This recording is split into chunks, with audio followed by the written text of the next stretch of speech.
stress versus stressor.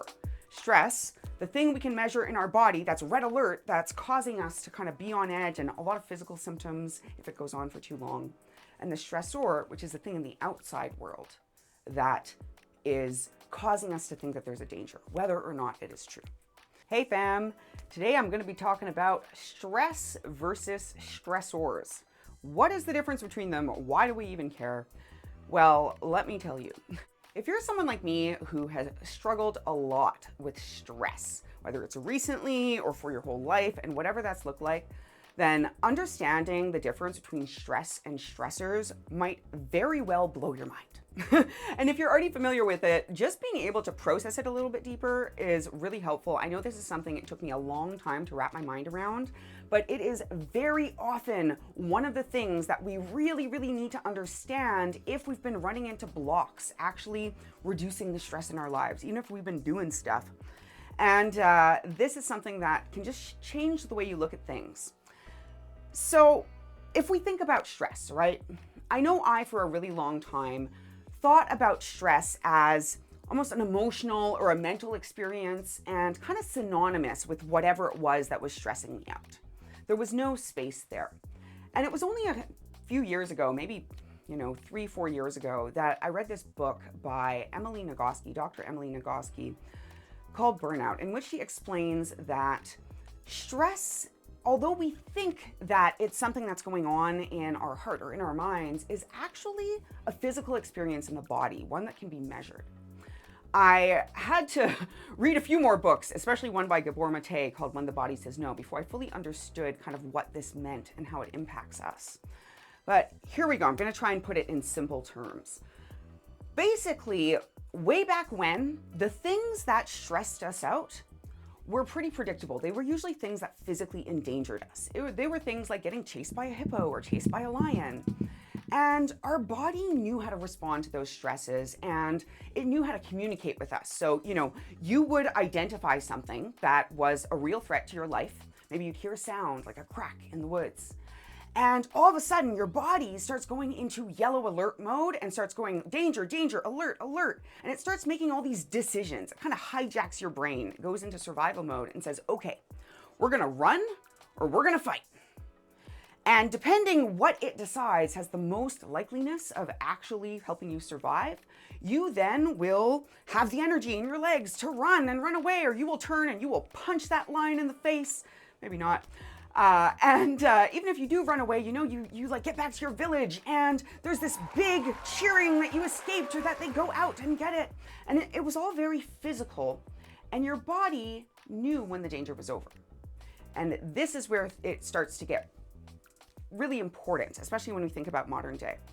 Because these days, the dangers that we face, the things that stress us out, a lot of the time, they're not actually dangerous. They're just stressful or unpleasant, or they, give us an emotional flashback to another time. And even if they are dangerous, a lot of the time, running and fighting aren't just the only solutions. And even, with the way that we're programmed back in the day, there's also, you might have heard fight or flight. You might have also heard of freeze, fawn.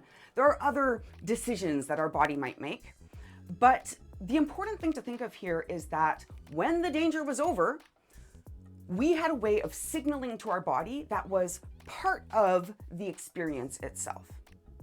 These days, not only are the dangers a lot more and a lot less linear, but the ways that we respond to them that actually create safety for ourselves, they aren't the same as they were back in the day.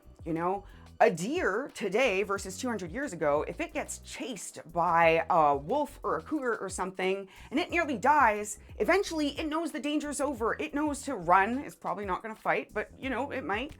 And if it gets caught, even if it plays dead, if it survives that, it can move on, and its body knows how to process that. But for us, now there's this space, because what ends up happening is that your body, it didn't understand that you were at a meeting and somebody said something that was really rude, and instead of reaching across the table and punching that guy in the face, you said something polite and had a meaningful conversation about your feelings, and it was resolved. Great. Except that your body is still vibrating and on edge because it's still experiencing the stress, even if the stressor, the thing that created the stress, the trigger for the stress, if you will, is on its way or has been dealt with or is safe. So what do we do? Well, in some ways, it's like we don't speak the same language as our body anymore. You know, we're trying to tell it things it doesn't understand. Like, I'm safe. And it's like, I want to fight or run. And it's trying to tell you, hey, there's danger, or hey, there's some stressful stuff here that we haven't gotten the cue is over yet. And you're not hearing it. And even if you did, you don't necessarily know how to speak to it in a language it understands. So why is this so important? Because sometimes we can't stop the stressors from happening. Sometimes we're going to lose that job, or that person gets sick, or we break up with a partner, or whatever it is. And we can't control that. It's something that is just happening and outside of our control. But we can learn to speak our body's language and actually tell our body to complete some of those stress cycles, to naturally reset our body back to an okay normal zone from that red alert zone or that yellow alert zone. And we can do this even if the danger isn't gone. Even if the stressful thing that is making us feel so on edge is something that we can't just snap our fingers and end. In other words, it puts the agency back in our hands. But the important thing here is understanding that there is a difference. There's a difference between the thing that is creating the sensation and the sensation itself. And because there is that difference, and stress is something that we can actually measure in the body, it means that we sometimes aren't actually very good at knowing when we're stressed.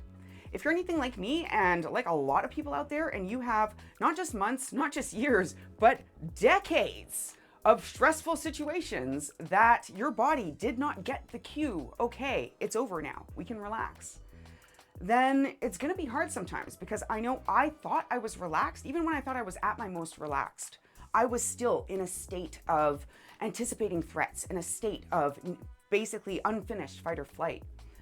And it took a lot of completing the stress cycle, of actually learning my body's language and telling it, okay, it's safe now, for that to change. Some people understand this a little bit more intuitively, that, you know, you can go out and cathart in certain ways. Some people, like me, have spent a lot of years doing things that felt like they were maybe gonna make me feel better, but actually maybe just numb me out or distracted me or helped me escape. And hey, if that's you too, that's okay. That was a survival tactic that sometimes we needed to do to stay alive. But there's another way. So I'm not going to cover that in this video right now. I just wanted to really break down this concept of what is the difference. Why am I even saying these words? Stress versus stressor. Stress, the thing we can measure in our body that's red alert, that's causing us to kind of be on edge and a lot of physical symptoms if it goes on for too long. And the stressor, which is the thing in the outside world that is causing us to think that there's a danger, whether or not it is true. So creating space between these two, hopefully this is something that as you go out into the world, you can start to kind of label and identify. And soon in another video, we'll get into how to actually address this, how to actually tell your body, okay, danger's over, you can let go and tap into your body's infinite healing potential. Hey, pretty sweet, right? Maybe not quite infinite, but it's pretty remarkable. It's pretty remarkable what we can do just by working with our body instead of against it. So what are some ways that you tend to get the stress and the stressors confused? You know, are there times where you think, oh my God, if I just got rid of that thing, I would feel better, and that didn't actually happen? Or if you have any other ideas for things you'd like to learn about around regulation, I would love to hear about it. If this resonated for you, if you have ideas, if you have your answer to that question, I would love to hear it. Please drop your answer in the comments below. Click that thumbs up button, subscribe, follow, hit the little bell, everything. It really helps, and I would absolutely love to bring more and more of this content to you. Anyway, until then, much love, fam. Talk soon.